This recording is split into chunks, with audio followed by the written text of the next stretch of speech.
Well-maintained house dito sa may Fortufino Subdivision, Las Piñas.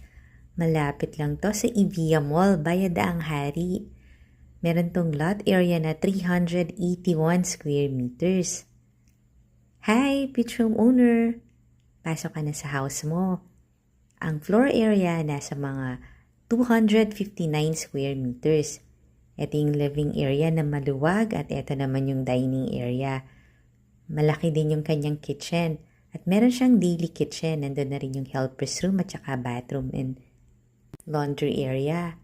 Dito sa ground floor, meron kang guest room na may malapit na bathroom. Ito yon.